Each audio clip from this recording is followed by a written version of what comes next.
package was on my doorstep when I got home.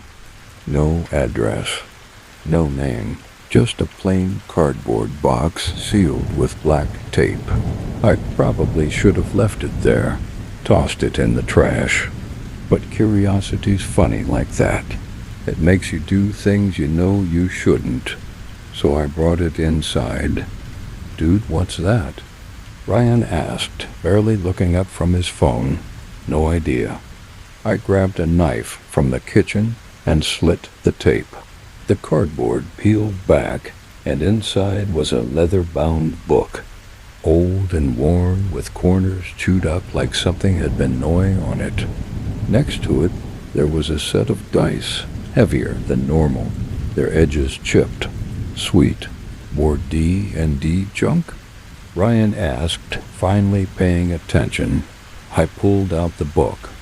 Its title was pressed into the leather in faded gold lettering, "The Dungeon That Wasn't There." "Ever heard of it?" I asked. Ryan shrugged. "No." He reached for the dice and rolled one. It clattered against the table and landed on a 6. The lights flickered. We both froze. "Power surge," Ryan said quickly, brushing it off. But I couldn't shake the way the room suddenly felt colder. An hour later, Jess and Tyler showed up for our game night. Tyler was our dungeon master. Loud, cocky, and always ready with a one-liner. Jess was the opposite. Quiet, anxious. The kind of person who triple-checked locks before bed. "What's with the haunted book?" Tyler asked, flipping through the pages. "Dunno," I said. "It just showed up." Jess wrinkled her nose. "It smells weird, like copper." Tyler didn't care. "Let's run it. One session. See if it's any good." I didn't want to. Something about the book made my skin crawl, but saying no wasn't an option with Tyler, so we made characters. The sheets were already tucked inside the book, handwritten and filled out. Ryan the fighter, Jess the cleric, Tyler the rogue. Me? The dungeon guide. "Dungeon guide?" Tyler said. "That's not a class. It's what's written," I said. "Creepy," Jess muttered. Tyler grinned. "I love it. Let's start." The first encounter was simple. Too simple. "You stand at the mouth of a dungeon," Tyler read. "A narrow staircase leads down into darkness. The walls pulse like something alive." "Pulse?" Jess asked. "It's flavored text," Tyler said. "Don't get weird." I rolled first. A 12. The staircase creaked beneath us. Ryan laughed nervously. "Nice touch. Sound effects now?" But Tyler looked confused. That wasn't me. Jess was already gripping her dice. "I don't like this." "Relax," Tyler said, setting up the next scene. You descend into the dungeon, torches flickering, the air grows heavy. "Roll for perception." Ryan rolled. 6. The lights flickered again. Jess flinched. "What the hell?" "Bad wiring," Tyler said, but his voice sounded tight. I stared at the dice. The 6 Ryan rolled earlier was still there, burned into the wood of the table, like someone had pressed it too hard. "Guys," I started, but then the dice rolled again. No one touched them. 10. "What's going on?" Jess whispered. "Keep playing," Tyler said. He was trying to sound confident, but I could see his hands shaking. Half an hour in, we hit our first puzzle. A locked door described in the module. Jess rolled to open it. 11. The lights dimmed. We all turned toward the hallway outside the dining room. It looked darker than before, deeper. "I thought you said this module was new," I said to Tyler. "It is." "Then why do the notes look older?" We flipped through the pages. The ink looked darker now, almost wet. Smudges and fingerprints covered the edges. That's when I noticed the map. It had changed. When we started, it showed a single level of the dungeon. Nothing complicated. But now there were extra rooms, hallways that twisted and looped in impossible ways. "I didn't draw that," Tyler said. "No," Jess whispered. "It drew itself." The knock came just after Jess rolled again. 3. Sharp. 3 times. "Someone at the door?" Ryan asked, but I was staring at the map. The room we just entered. The one Tyler had described as having stone walls and flickering torches wasn't on the map anymore. It had been replaced by a blank space labeled the Keeper's Chamber. "What's a keeper?" Jess asked. No one answered. The knock came again. I looked at the dice. They were rolling on their own, tumbling across the table before stopping. 1.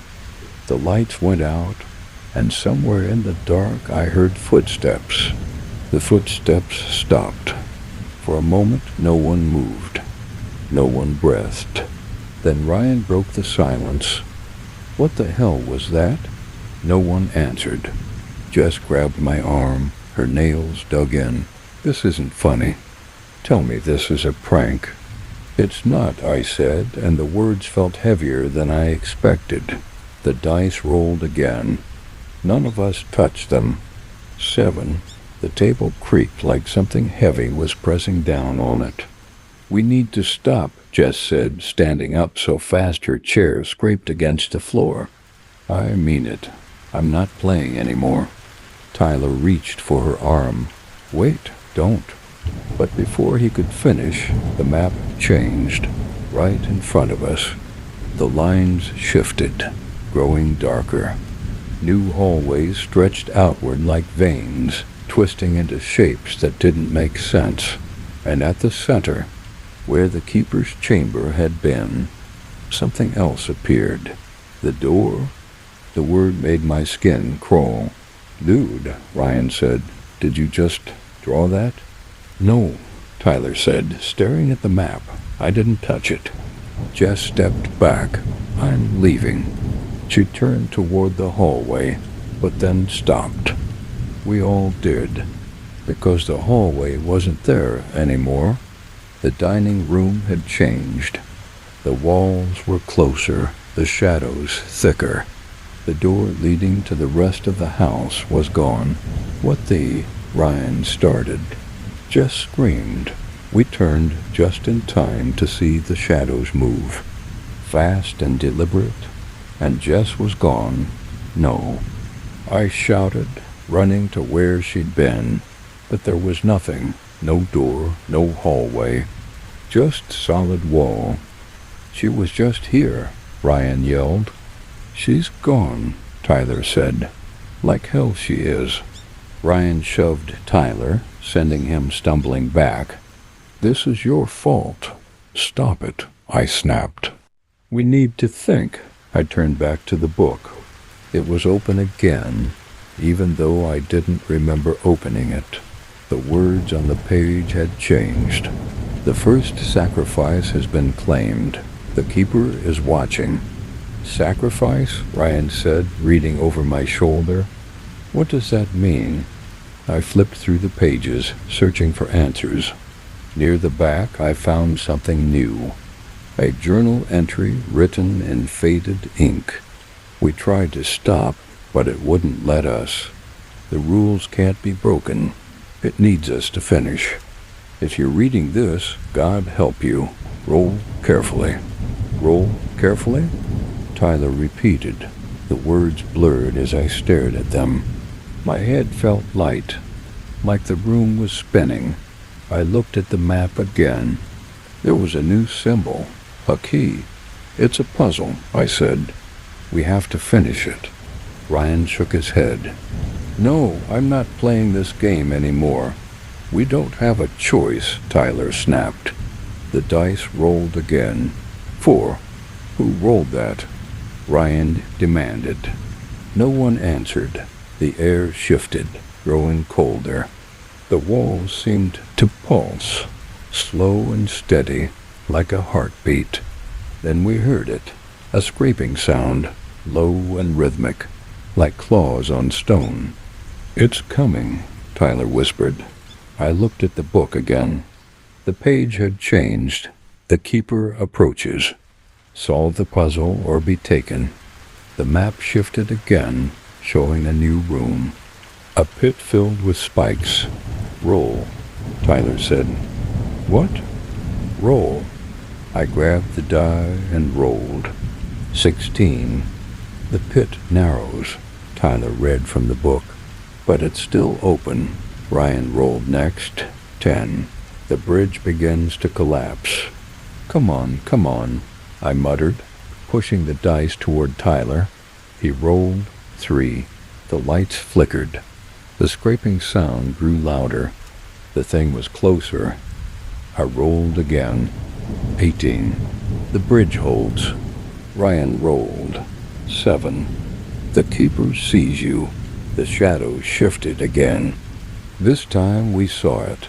A shape moving in the dark, tall and thin. Its arms too long. Its head tilted unnaturally.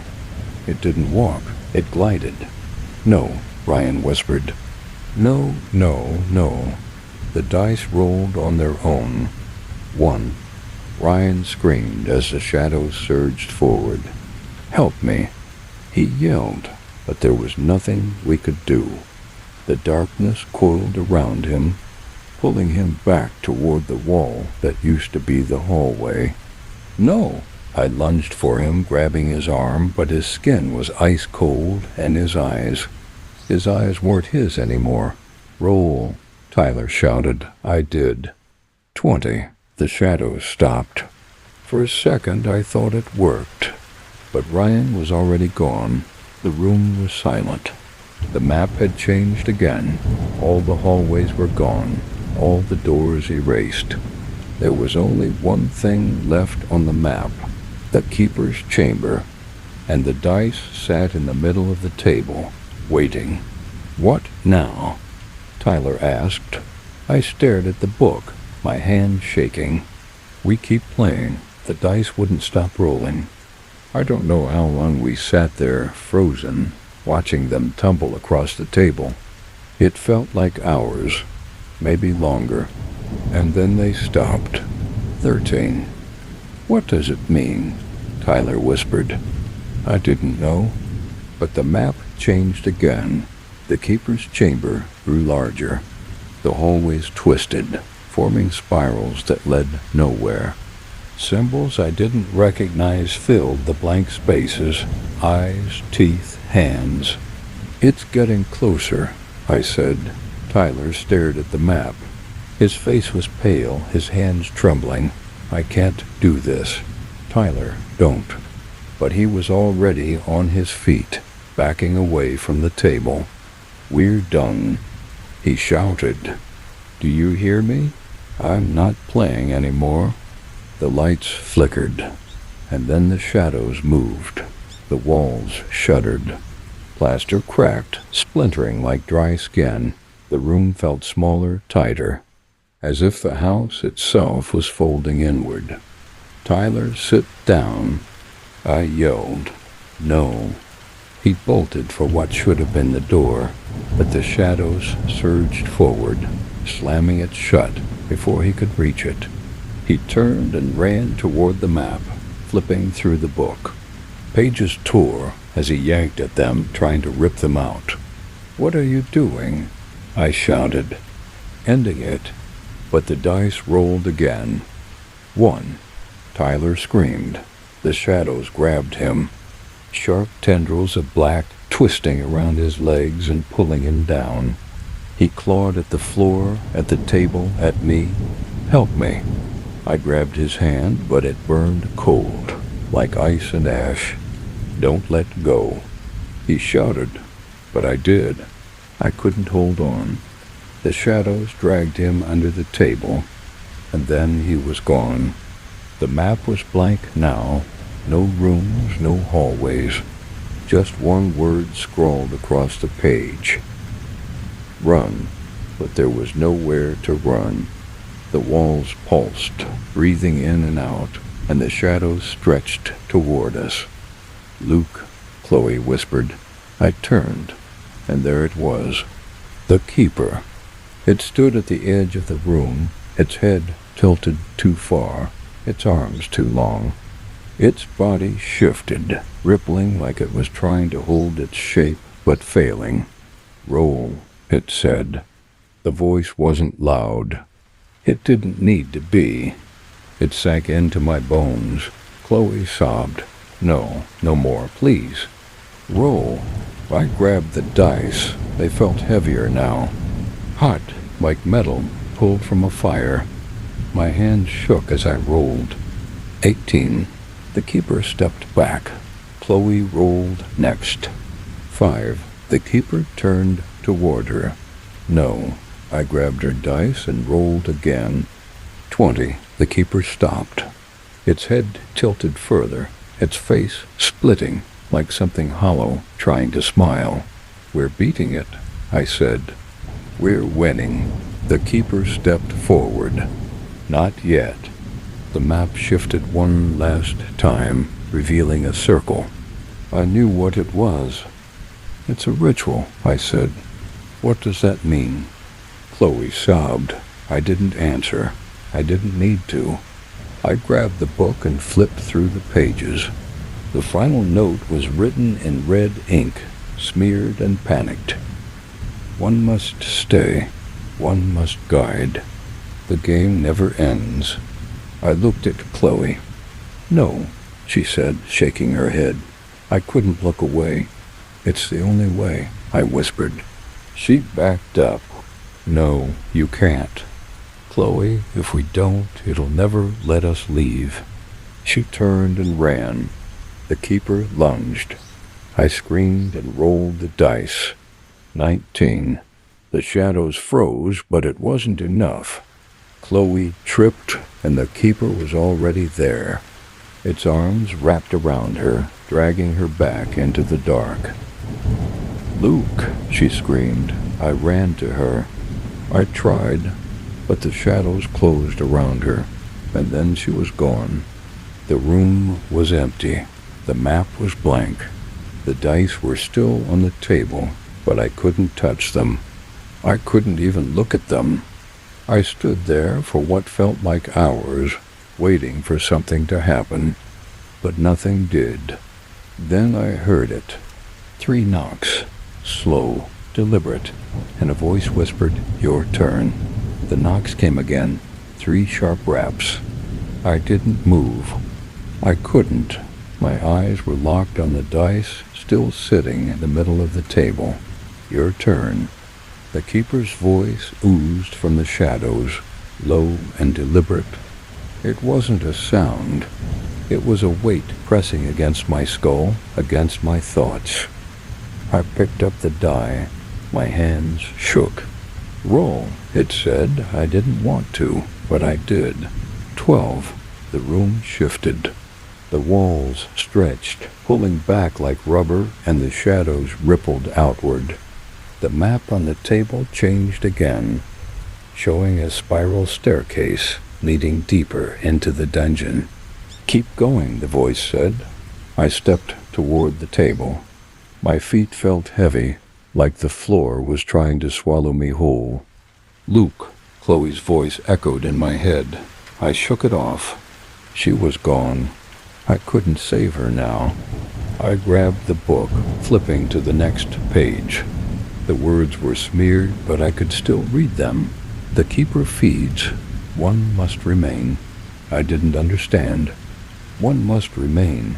What did that mean? The dice rolled again. By themselves. 1.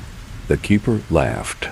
The shadows pushed inward, circling the table. Roll again, it whispered. I did. 17. The map shifted again. This time the staircase spiraled down into blackness, and at the bottom was a door. The final room. The Keeper stepped closer. Its body bent unnaturally. limbs stretching and twisting. Its face, if it even had a face, shifted, forming something almost human before melting back into shadows. "Open the door," it said. I flipped through the book again, desperate for answers, but the pages were blank. The only thing left was a single line. "The door only opens for the last player." The last player. I was alone. I reached for the dice and rolled. 20. The keeper recoiled, screeching as the door on the map creaked open. I didn't wait.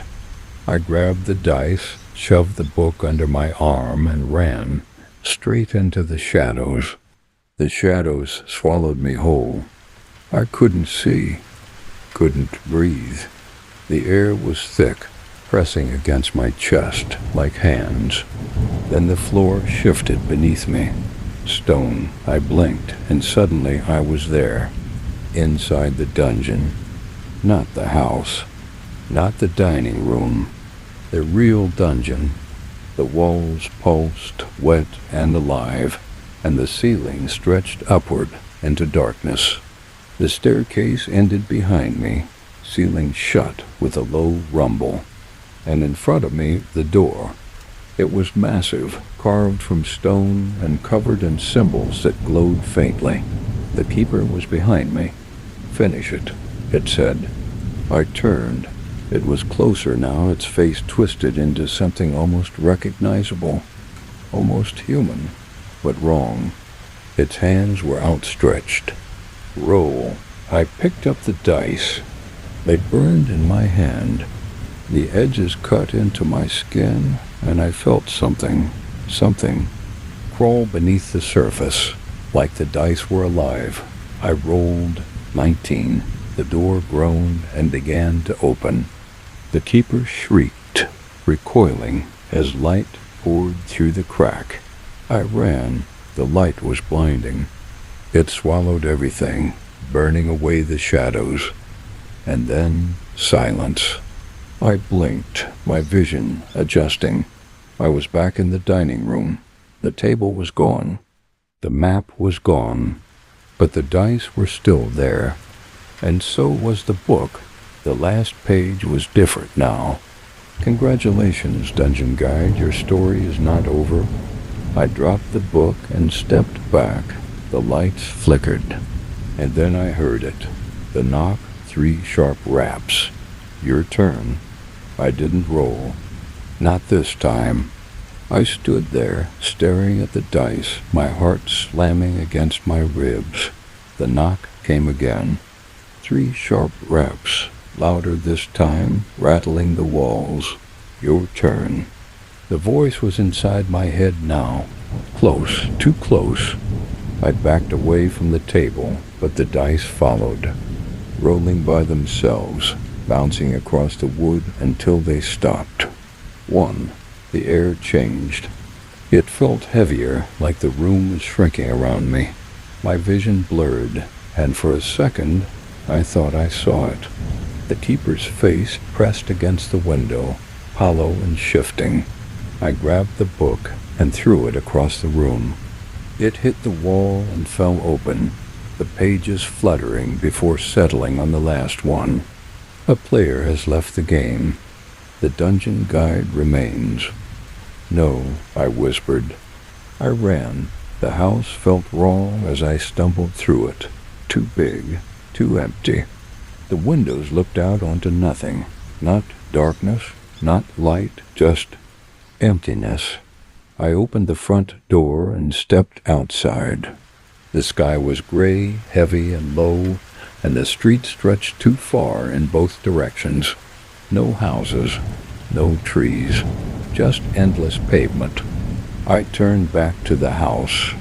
It wasn't there anymore.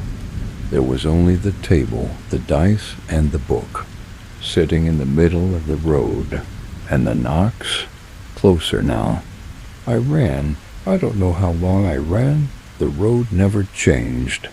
The horizon never moved. Eventually, my legs gave out and I collapsed, gasping for breath. When I looked up, the table was there, waiting. The book was open. Roll! I screamed and hurled the dice as hard as I could. They clattered across the pavement, bouncing and rolling until they stopped. 20. For a moment, nothing happened. Then the ground split beneath me. I woke up at the table. The house was back. The walls were intact. The lights were on. But I wasn't alone. The keeper stood in the corner, watching. It didn't move. It didn't speak. It just stared. The book was in front of me, its pages blank except for one line. Guide the next players. I tried to stand, but I couldn't. My legs wouldn't move. My hands wouldn't let go of the dice. The knock came again. 3 sharp raps. And then the front door creaked open. Voices echoed down the hall. Laughter. Footsteps. They didn't know. They didn't know what was waiting. I tried to call out, to warn them, but my mouth wouldn't work. My hands moved instead, flipping open the book and setting up the map. I saw their faces when they stepped into the room. Curious, excited, just like we'd been. 4 new players. And me, the dungeon guide. I don't know how long I've been here. The game doesn't end. Not really. The players change, but the rules stay the same. Someone always has to stay behind. Someone always has to guide the next group. Sometimes I wonder if the keeper was like me once. If it started as a player who didn't escape. But most of the time I don't wonder. Most of the time I just roll the dice and listen to the screams. Because the rules can't be broken. Not by me. Not by anyone. The dice are in my hands now. I can feel them. Heavy, sharp-edged, alive. And the knocks are starting again. 3 sharp raps. And the voice. Your turn. The box was waiting for us. We found it in the attic of my grandmother's old house, shoved behind brittle Christmas decorations and moth-eaten blankets. The box was plain, just cracked wood and rusted metal hinges, but something about it felt wrong. "Dude, open it," Jake said, grinning like he always did when he thought he was being brave. I didn't want to. I don't know why, but I opened it anyway. Inside there was a stack of yellowed papers, notebooks with crumbling spines, and, at the very bottom, a leather-bound book. It smelled like mildew and copper, like it had been left too long in the dark. "This is sick," Mark said, pulling out a handful of dice. They were heavier than normal dice, made of something dark and cold, their edges chipped. He tossed one in the air, and I flinched at the sharp clack when it hit the wooden floor. But it wasn't the dice that made my stomach twist. It was the book. It wasn't a normal D&D manual, not like the ones we played with back in school. The pages were handwritten, the ink faded in some places and smeared in others. Some sections were crossed out so violently the paper had torn, and there were notes scribbled in the margins. Names, dates, and one line written over and over again. "Finish the game." "What is this?" Chloe asked, leaning over my shoulder. I didn't know how to answer. The map inside the book was hand-drawn, depicting a small village surrounded by thick, dark forests. I traced a finger over the name scrawled at the top. Black Hollow. "Where's that?" Chloe asked. "It's not," Mark said. We all looked at him. "I mean, it doesn't exist. I've never heard of it. It's not a real place." Jake snorted. "It's just a game, man. Someone got way too into it, but it didn't feel like just a game." I turned the page and something fell out. A character sheet. It was already filled out, but the name at the top stopped me cold. It was my name. I laughed nervously. Okay, who's messing with me? No one said anything. I looked at the other sheets. They had names, too. Jake, Mark, and Chloe. The stats and classes were already written, and each character had a note beside their name. Mark the brave, Chloe the innocent, Jake the fool, and me, the guide.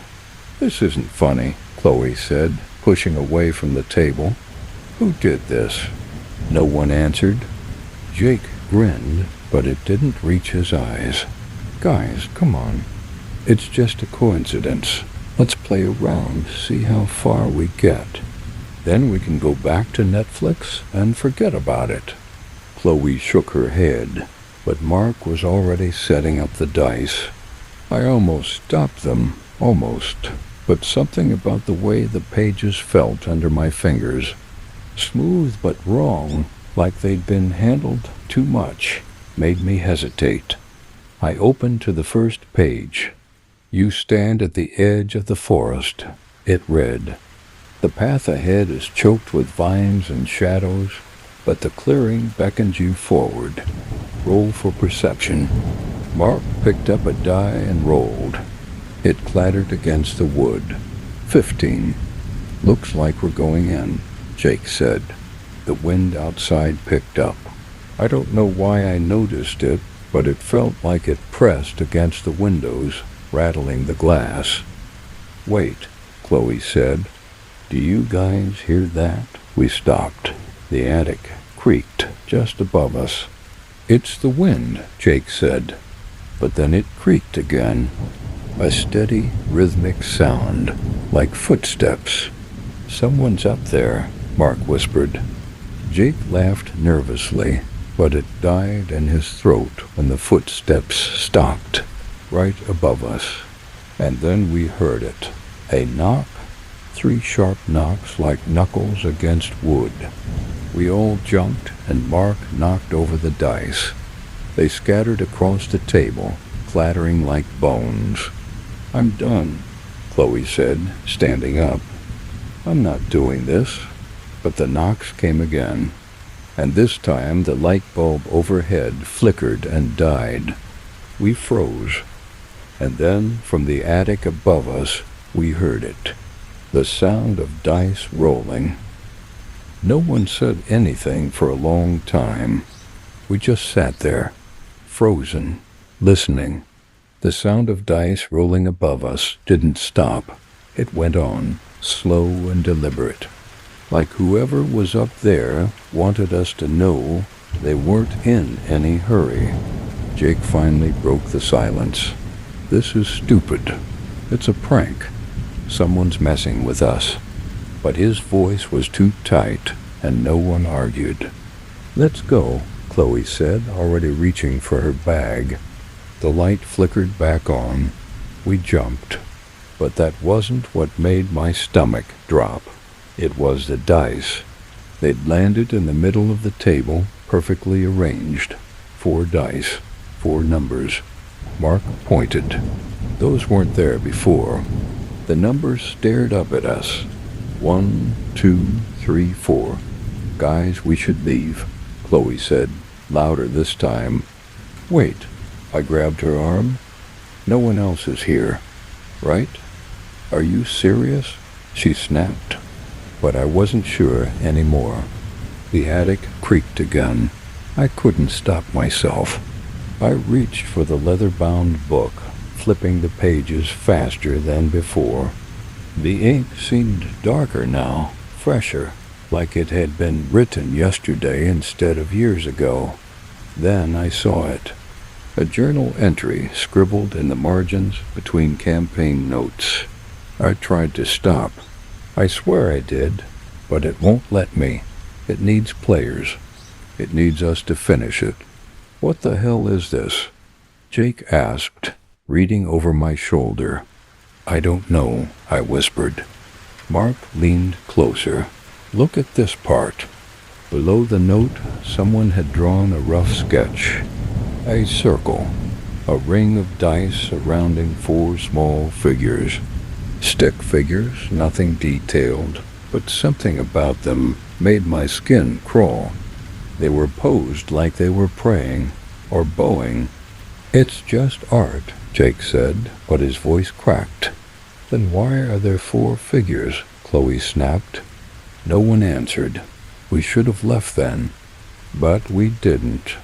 We stayed because Mark said we should see it through, because Jake was too proud to admit he was scared, and because I couldn't shake the feeling that leaving would be worse. So we played. I picked up the dice and rolled. A 12. The page in the book seemed to shift. At first I thought it was my eyes playing tricks, but no, it had changed. The forest closes in, the vines twisting like fingers. Something stirs in the clearing ahead. And then we heard it. A scraping sound. We all turned toward the attic door. "What the hell was that?" Mark whispered. No one moved. Then Chloe screamed. The light flickered, and for just a second we saw it. A shape pressed against the attic hatch, shadowed and wrong. Its limbs were too long, its fingers splayed wide, tapping against the wood. The lights died again. "Go!" Jake yelled, but the attic hatch creaked, the hinges groaning as it opened. We ran, tripping over chairs and scrambling toward the door. I grabbed the handle and yanked. Locked. Of course it was locked. "Help me," I shouted. Mark and Jake pushed against it, Chloe sobbing behind us, but it wouldn't budge. Then we heard it. Dice. Rolling. I turned and saw them on the table. 3 dice this time. Jake shook his head. "No. 5, 6, 7. What does it mean?" Chloe cried. I didn't know, but I knew what I saw. The dice weren't ours. Mark lost it first. He grabbed the dice and threw them against the wall. Screw this game. But the moment the dice hit the ground, the scraping started again, and this time it was faster. It was coming down the attic stairs. "No, no, no," Chloe sobbed. The shadows at the edge of the room thickened, stretching like oil spreading across water. I grabbed the book, flipping desperately through the pages. "We can end it," I shouted. "How?" Jake yelled back. "The notes, the guy who wrote this. He said you have to finish the game," Chloe screamed. The shadows moved. I rolled. A 16. The shadows stopped. For a moment, everything was still. "Keep going," Mark hissed. Jake grabbed a die and rolled. 9, then Chloe, 14. The shadows trembled, pulled back, but the light flickered again, and I saw it. Just for a second, the thing standing at the edge of the room. It wasn't just watching, it was waiting. Waiting for the last roll. I picked up the die, my hand shaking so bad I almost dropped it. I rolled. 1, and the light went out. Everything went black, not just dark, black, like the kind of darkness that smothers sound, thought, everything. For a second I thought I'd gone blind. Then I heard Chloe's voice, tight and panicked. "Where is everyone? I can't see." "I'm here." I shouted back, fumbling in the dark. My hand hit something, a chair, the table. I couldn't tell. "Jake?" Mark called out, his voice cracking. "I'm here," Jake said.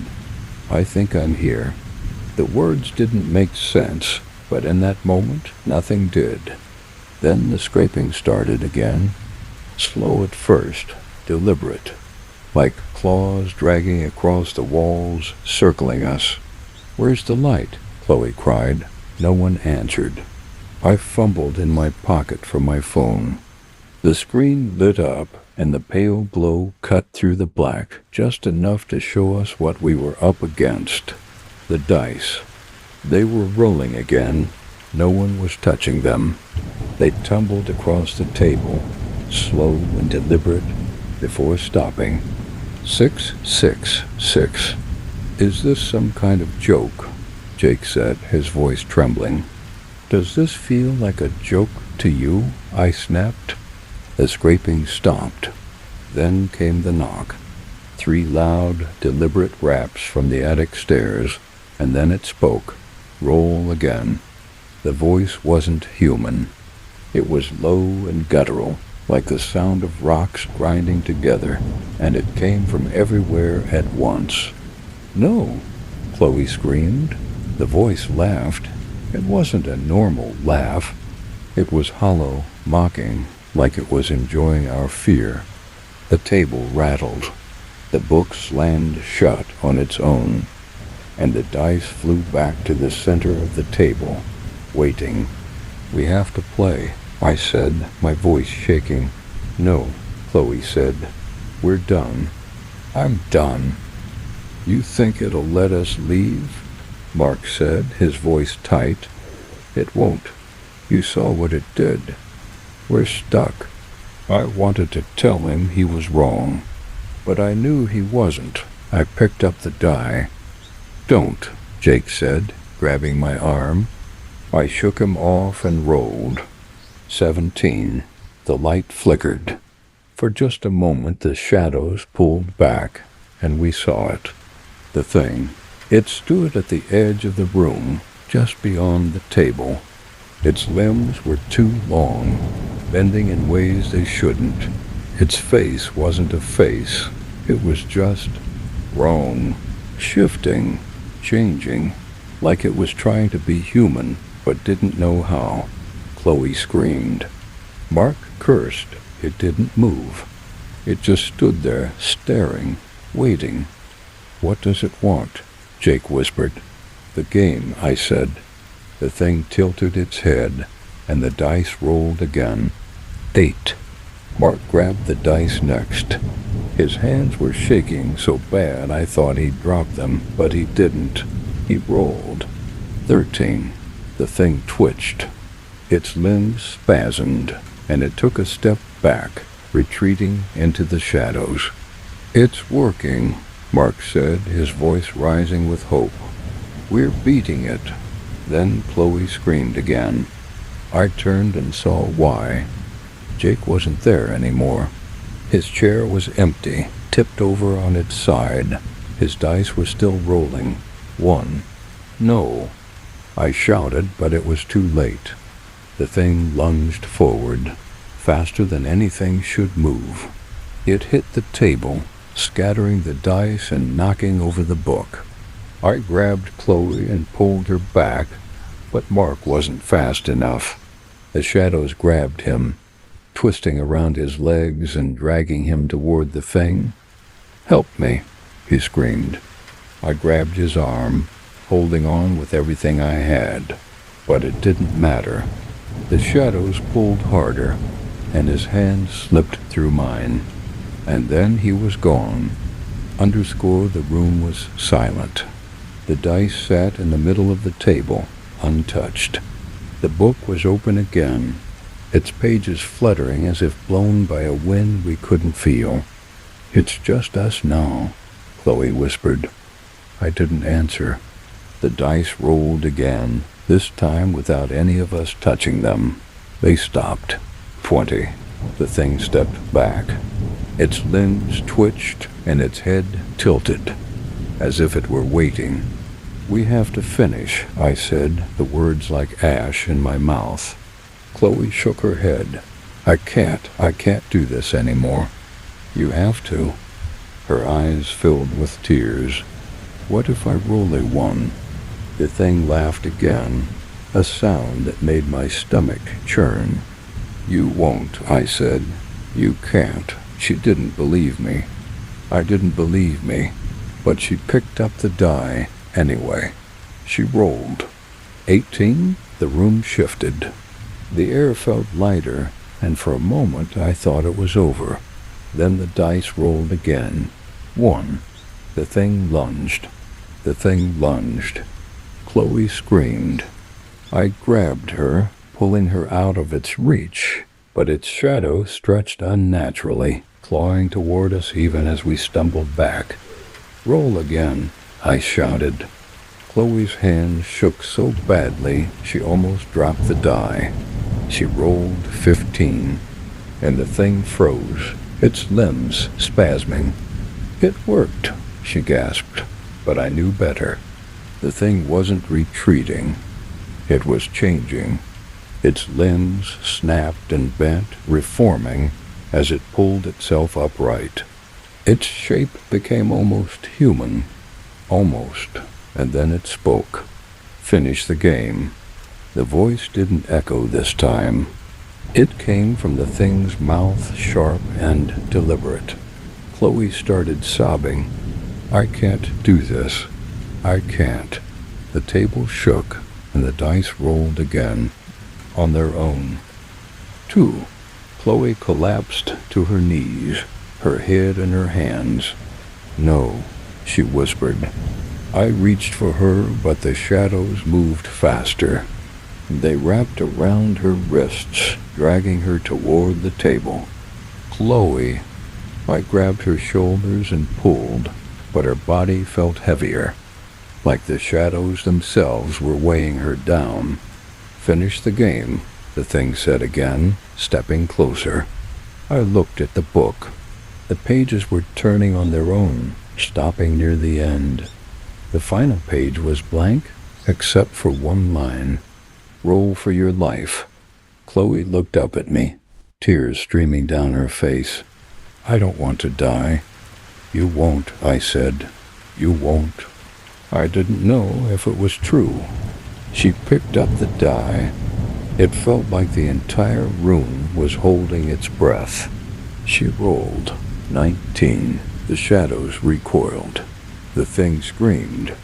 A sharp, piercing sound like metal scraping against metal, and then collapsed in on itself. The room shifted again, the air clearing, the pressure lifting. It's over, Chloe said. But it wasn't. The dice rolled again. 1. The light flickered and died. The shadows didn't just return. They surged thick and alive, swallowing the room. Chloe screamed as the thing rose again. Larger this time, its limbs stretching outward as if it had been fed. It's not over, I shouted. I grabbed the book and flipped through the pages, desperate for answers, but the text was changing. Letters twisting, leading into one another. The only thing that stayed the same was the final line. Roll for your life. Roll, I shouted, and Chloe grabbed the die again. She rolled. 4. The thing lunged. I pushed Chloe out of the way and threw myself at it. Its skin burned cold, like ice and rot. Its fingers dug into my shoulders, dragging me closer as its mouth opened. Too wide, too dark. I shoved the book between us. Finished the game. For the first time, the thing hesitated. Its eyes, or where eyes should have been, shifted to the book. I felt it loosen its grip just slightly, and I grabbed the die. 20. The thing screamed again, but this time it didn't stop. Its limbs twisted and collapsed as the shadows folded in on themselves, swallowing it whole. Then, silence. Chloe and I sat on the floor, too stunned to move. The attic hatch hung open above us, the air cold and still. It's over, she whispered. I wanted to believe her, but I couldn't stop staring at the dice. They were still there, still waiting. I picked one up and felt the weight of it. Heavier than before, colder. I rolled it one last time. 1. The room shifted. The air grew heavy again. And somewhere in the darkness, something laughed. I didn't move. Neither did Chloe. We sat there staring at the dice, one, like it might move again, like it might start rolling on its own. It didn't, but something shifted. The air changed, pressing in around us, heavier than before. Chloe whimpered, curling into herself, and I wanted to comfort her. I wanted to tell her it was over, but I knew it wasn't. "Don't touch it," I whispered. Chloe nodded, but she didn't look at me. She was staring at the book. It was still open on the table, its final page blank, except it wasn't blank anymore. New words bled through the paper like ink soaking in too late. "A player has fallen. The game continues." "No," Chloe said, shaking her head. "No, no, no."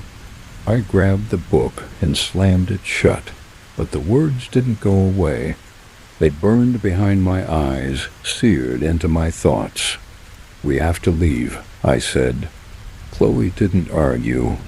We ran up the attic stairs, through the hall, and out the front door. The night felt wrong, too quiet. The stars looked dim, like something was swallowing their light. "Where's Jake?" Chloe asked. Her voice was barely a whisper, but the question hung heavy between us. I didn't answer. We didn't talk about it. Not at first. We packed our things and left my grandmother's house the next morning. I locked the attic door before we went, but I knew it wouldn't matter. The dice were still up there, waiting. Chloe stopped answering my calls. I don't blame her. I tried to move on too, pretend none of it happened, but it stayed with me. The sound of dice rolling in the dark, the voice whispering, "Finish the game," and then the dreams started. In them, I'm back in the attic. The book is open, and the dice are in my hand. I roll, and every time it lands on one, every time the shadows come. I wake up sweating, my heart racing, and the worst part is, I don't know if it's just a dream, because last night when I woke up, there were dice on my nightstand. I called Chloe this morning. She didn't answer, so I drove to her apartment. The door was unlocked. The lights were off, but I could see the table in the living room. The dice were there, lined up in a perfect circle. Her phone sat next to them, the screen still recording. I pressed play. First static, then Chloe's voice. "It won't stop, it won't stop." She was crying. I rolled, and it won't stop. Then the knocking started. 3 sharp raps, and then a voice, low, guttural. "Your turn." The recording cut off. I ran. I didn't stop until I reached my car, and even then my hands wouldn't stop shaking. But when I looked down, I saw them. The dice, sitting on the passenger seat, perfectly still. I don't know how they got there. I don't care. All I know is that it's not over, because as I write this, I can hear it again. The knock. 3 sharp raps. I know what it wants. It wants me to roll.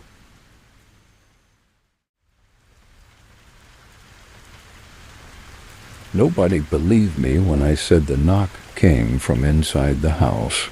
At 3 a.m., the world feels thinner. The silence is different, not the peaceful kind, but the kind that listens.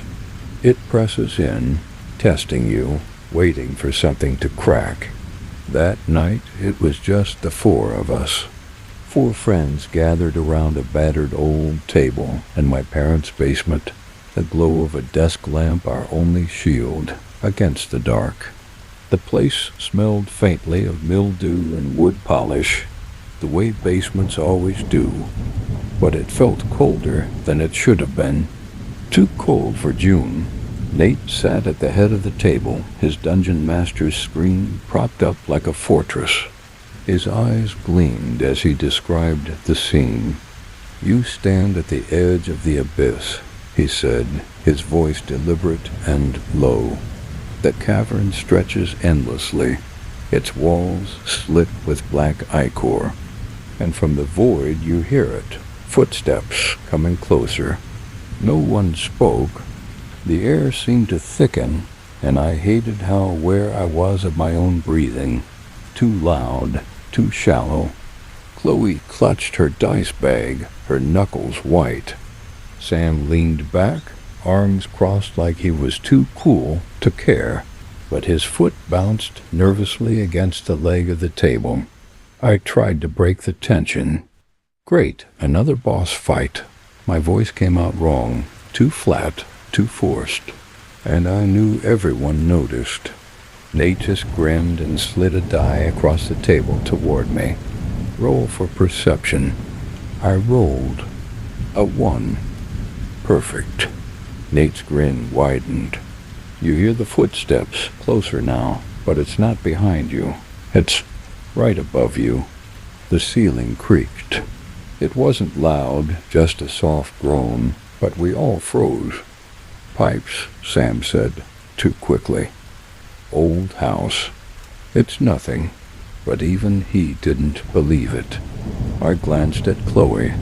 She wasn't looking at the ceiling. She was staring at the shadows pooled in the far corner of the room. The light flickered. No one spoke. Nate cleared his throat and tried to keep the game going. The footsteps stop. There's a knock. 3 times, sharp, deliberate. And then it happened. 3 knocks. Real ones, not sharp. Not loud, but deliberate. Chloe jumped, her dice spilling across the table. Sam stood up so fast his chair scraped against the concrete floor. Is that part of the campaign? Chloe's voice trembled. Nate shook his head. No, that wasn't me. The knock came again. Louder, Sam tried to laugh. You're messing with us. But there was no conviction in his voice. I swallowed hard, my mouth suddenly dry.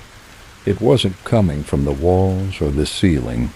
It was coming from the stairs, the wooden steps leading up to the basement door. We should stop, I said. I don't know why I said it. Maybe I thought stopping the game would break the spell, undo whatever we'd started. Sam ignored me. He stepped toward the stairs. Sam, don't, Chloe hissed. But he kept going. The closer he got to the stairs, the colder the room felt. Not just chilly, cold. The kind of cold that sinks into your bones.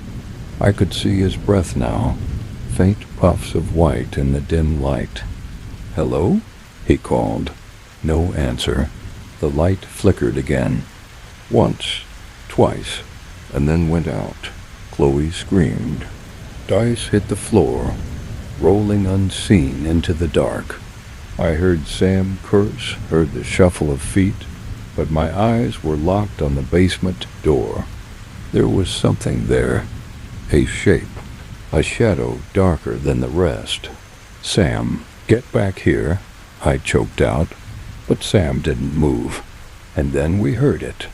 Not a knock this time, a roll of dice.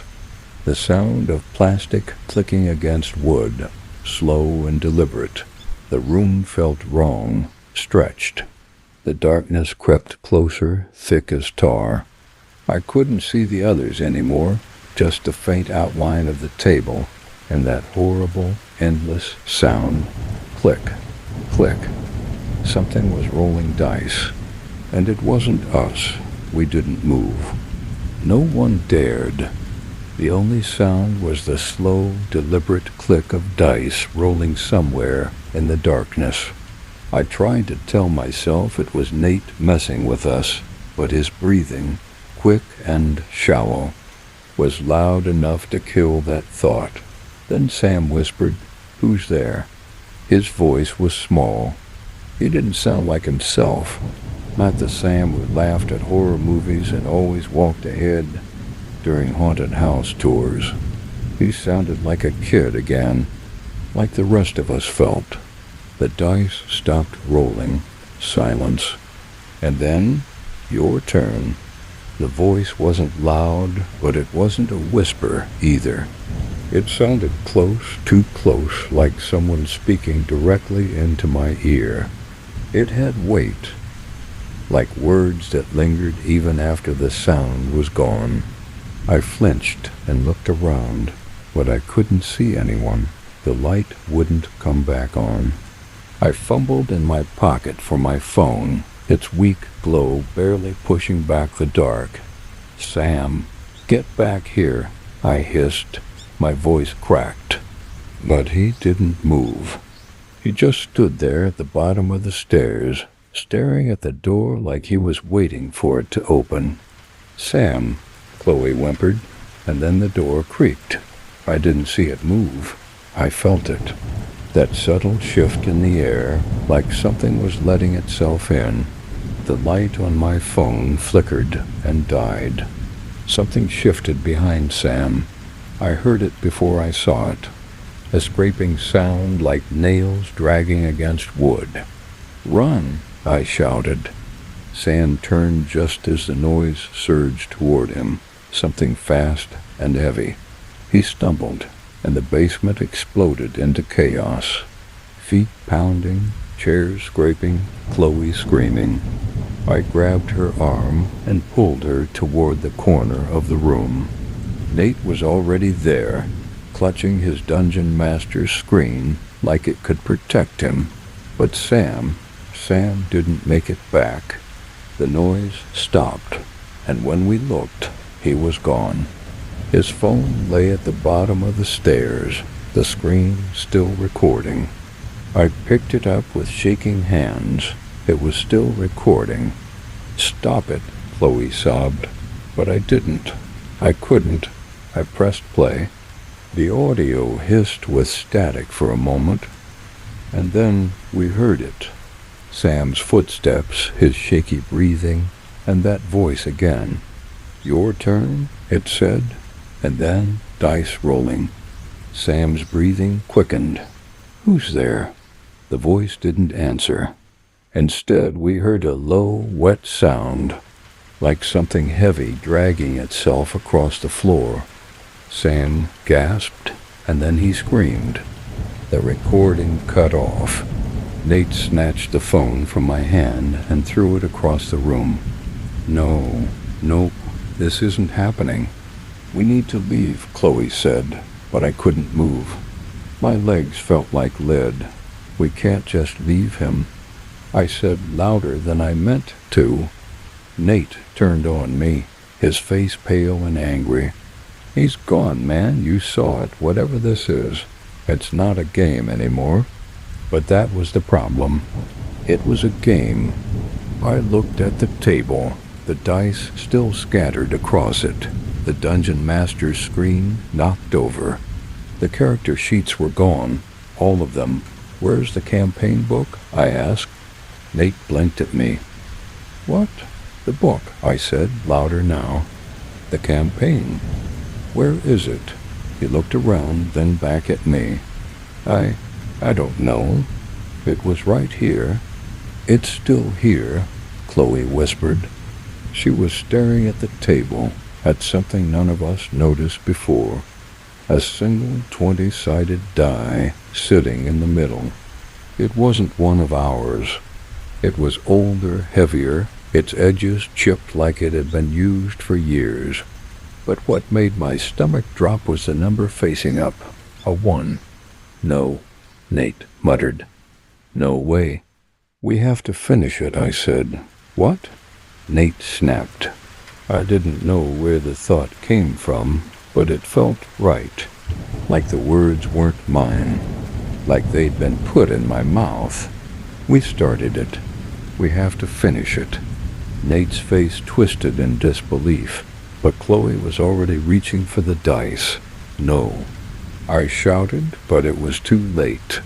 The moment her fingers touched it, the basement lights snapped back on.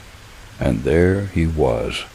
Sam stood at the bottom of the stairs, His clothes were torn, his face pale, but it was his eyes that made my stomach churn. They were black, not just dark, but black, empty, like the void Nate described at the start of the game. "Sam?"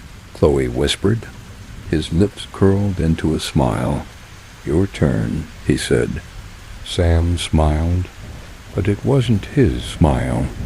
It stretched too far, pulling at the corners of his mouth like skin stretched tight over something that didn't belong.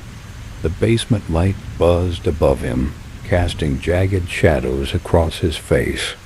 Chloe whimpered and stumbled back, knocking over her chair.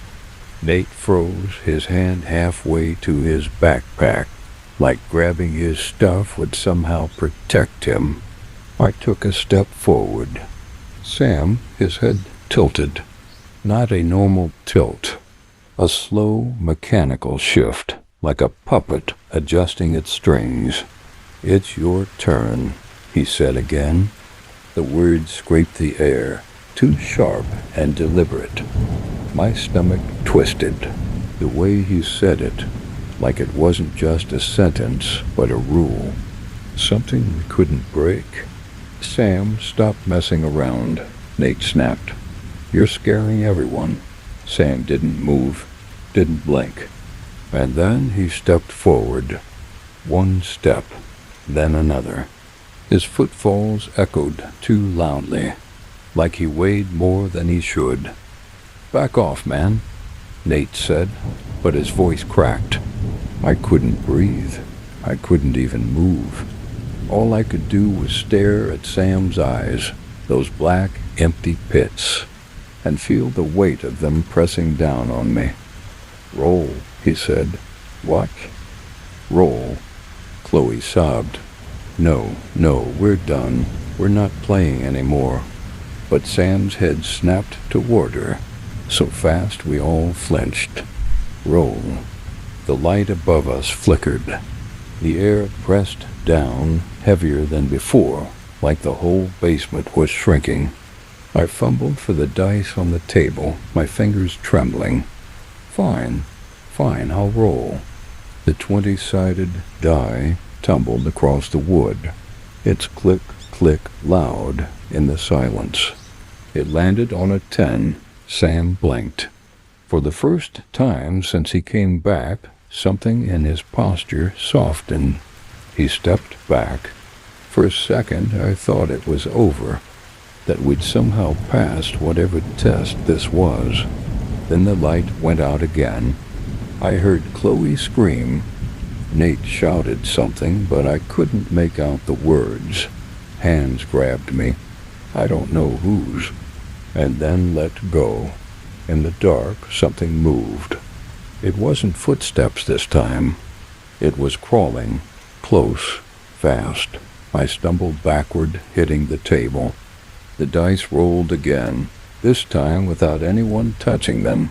I heard them stop. What is it?" Nate's voice trembled. I didn't answer, because I saw it. Not Sam, something else. It was low to the ground, its limbs too long, fingers splayed wide as it dragged itself across the floor. Its skin looked wrong, stretched thin and pale like old wax, and its mouth hung open, wider than it should have been. It didn't make a sound, but it moved like it was hunting, and it was coming for me. "Run!" I shouted. We scrambled toward the stairs. Nate shoved Chloe forward, and I grabbed her arm, practically hauling her up the steps. But Sam, or whatever he was, locked the door. He was standing there, waiting, the smile still carved across his face. "You can't leave," he said. "Not until it's over." I grabbed Chloe and pulled her back, pushing her behind me. Nate's voice broke. "We don't even know what it wants." "Yes, we do." The words were out of my mouth before I realized I'd said them, because I knew. Somehow I knew. It wanted us to finish the game. I turned toward the table. toward the dice, still sitting there, waiting. "No," Chloe screamed. "Don't play, please." But the thing, whatever it was crawling closer, dragging itself out of the shadows. The game wasn't done, and it wouldn't let us go until it was. The dice were still there, waiting. I didn't want to touch them, but my hands moved anyway, like I wasn't in control anymore, like the game had sunk hooks into my skin. "Don't," Chloe whispered, but her voice barely reached me. I couldn't look away from the table. The crawling thing shifted, its limbs scraping the concrete as it pulled itself closer. Its eyes, or where eyes should have been, were pits of darkness, like someone had hollowed them out. It moved too fast for something that dragged itself. It wanted us to keep playing. I picked up the die. It felt heavier this time, cold. "Roll," Sam said, his voice echoing like it came from the walls themselves. I rolled. The die tumbled and stopped. A 17. The thing froze. Its body twitched, like it was fighting against invisible strings. I felt it too, that pressure lifting just a little. "It's working," I whispered. "What's working?" Nate snapped. "The game," I said. "It's part of the rules." Chloe was crying now. "We're not playing. We're not. Just stop." But it wasn't that simple. I could feel it. The weight of something unseen pressing down on us, the air charged like a storm about to break. Nate grabbed the die. "Fine, my turn." He rolled. A 3. The lights flickered, and the thing moved. It lunged too fast this time. Nate screamed as it knocked him back, his chair toppling. Its limbs stretched unnaturally, claws scraping at his chest. "Help me," he shrieked, kicking at it. I grabbed a chair and swung. It cracked against the thing's side, but it barely flinched. Nate's screams choked off as it dragged him toward the shadows. "No!" I lunged after him, grabbing his arm, but the thing's strength was unreal. It pulled him into the dark, his fingers slipping through mine. And then the shadows swallowed him. "No, no, no," Chloe sobbed, backing against the wall. The table rattled. The dice rolled again. On their own, a 1. Chloe screamed. The lights cut out. I couldn't see, but I heard it. Dragging, shuffling. The sound of something wet and heavy moving closer. I grabbed Chloe's hand and pulled her toward the stairs. "Go. Move." We hit the steps, and the door was still closed. Still locked. "Open it," Chloe screamed. I fumbled with the knob, yanking it hard, but it wouldn't budge. Behind us, the thing was coming, its movements faster now, more deliberate. And then, click, the door opened. We stumbled through and slammed it shut behind us, throwing our weight against it. For a moment, there was silence. Then came the knock. 3 sharp knocks that rattled the wood. "Your turn," the voice said again, so close it felt like it was breathing against the door. Chloe sobbed and sank to the floor. I reached for my phone. Dead. Hers, too. The lights in the house were out, and outside the windows everything was dark. No street lights. No moon. Nothing. "We're still in it," I said, the words like ash in my mouth. Chloe looked up at me, tears streaking her face. "What?" "It's not over," I said. The door shook behind us. The voice spoke again. "Roll." We didn't move. We couldn't. The knocks came again.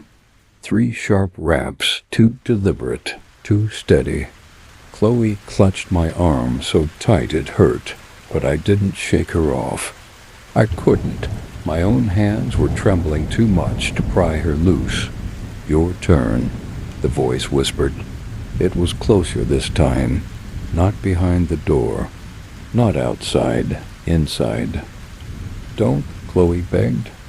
Please don't. But I knew it wouldn't stop. The rules were clear, whether we understood them or not. My hands shook as I picked up the die. I didn't want to, but some part of me knew it didn't matter. It wasn't about want. It was about the rules. I rolled. The die hit the floor and bounced. Once, twice, then stopped. 19. The room exhaled.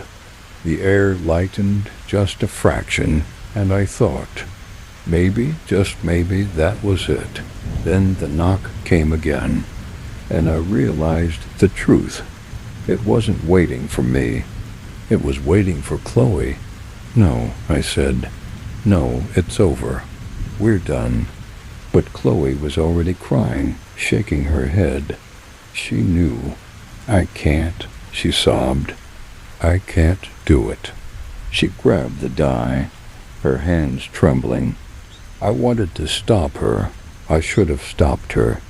But I didn't. She rolled. A 2. The knock stopped. But the silence was worse. Chloe screamed as the shadows surged forward, black tendrils coiling around her legs and dragging her back toward the basement door. She clawed at the floor, her nails scraping wood, but it didn't matter. I grabbed her hands, held on as hard as I could. "Don't let go," she screamed. But I couldn't hold her. The door opened without anyone touching it, and the darkness swallowed her whole. And then it was quiet. No knocks, no whispers, just me, alone. I don't remember how long I sat there. Could have been minutes, could have been hours. At some point the lights came back on. The door was just a door again. Plain wood, no marks, no scratches. The dice were gone, and so was everyone else. The cops didn't believe me. They found no sign of Chloe or Nate or Sam. No blood, no struggle. Just me sitting at the kitchen table, holding a blank character sheet. I told them what happened, but they didn't listen. They never do. They checked security cameras. Nothing. They called my parents. Said I was stressed, maybe sleep-deprived. I stopped trying to explain, because I knew they wouldn't believe the truth. No one ever does. It's been a week now. I don't sleep anymore. Can't. Every time I close my eyes, I see them. Chloe's face twisted in terror. Nate's scream echoing in the dark. But worse than that, I hear it.